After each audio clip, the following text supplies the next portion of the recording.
26 वर्सां आता नाटकां आणि फिल्मांय करता. ऑफकोर्स तुम्ही एज अ एक्टर खुबशी कितें गोष्टी शिकले आसतले, बट 26 वर्सांचो नाटकाचो आणि फिल्माचो एक्सपिरियन्स एज लायफ लेसन्स तुम्ही कितें घेतले? नाटकांचो आणि फिल्मांचो म्हणचे जाल्यार नाटक जेन्ना हांव करतालें पळय न्हू, तेन्ना डिरेक्टर कशें शिकयता, कितले लावड करपाक जाय, लोक बसलेले असता, भरपूर बसलेले असता, लायव्ह ऑडियन्स. सो थंयसर तुका रिटेक ना, वन टेकान सगळें करपाक जाय. सो तितलेच तुका परफेक्शन जाय, बरोबर. ह्यो गजाली म्हणजे फिल्मांक वेगळे, तुका थंयसर रिटेक आसा, तुका थंयसर मूड्स तुवें ते होल्ड करून परत तो मूड थंयसर परत हाडपाक जाय.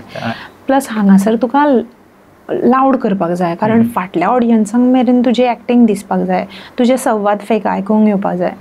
आनी हितून कशें आसा फिल्मांनी, तुवें जाता तितलें सटल करपाचें, जाता तितलें सॉफ्ट आवाजान उलोवपाचें, कारण सगळें मायक लायिल्लें आसता, सगळें कॅमेराक चड एक्टींग नाका आसता, कमी एक्टींग करपाक जाय आसता. सो इट इज डिफिकल्ट एका थिएटर आर्टिस्टाक कॅमेरा फेस करप डिफिकल्ट, कारण ऑलवेज थिएटर आर्टिस्ट हो लावडूच आसता चडसो. सो जेन्ना ताका कॅमेरा कडेन येवचें पडटा तेन्ना सटल जावचें पडटा खंयसर तरी, आनी तें खूब डिफिकल्ट जाता.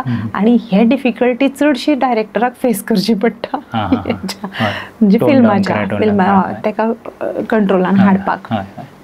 सो चडशे डायरेक्टर्स मागीर म्हणटा की थिएटर आर्टिस्ट नाका, थिएटर आर्टिस्ट जाल्यार तेजे कडेन जातलें काय ना हो विचार जाता. पण चडशे डिरेक्टरांनी सुद्दां पळोवपाक जाय, एटलिस्ट एकदां दोनदां तरी पळोवपाक जाय की त्या आर्टिस्टा कडेन जातलें काय ना, आपूण सांगता ते आयकतले ते काय ना, हें पळोवपाची गरज आसता. सो ह्यो गजाली हांव म्हणजे नाटकान कितें पर्यंत करप, म्हणजे डूज एंड डोंट्स, आनी हितूनय डूज एंड डोंट्स कितें करूंक जाय आनी कितें ना, ह्यो गजाली खूब प्रमाणान शिकपाक मेळ्ळ्या म्हाका.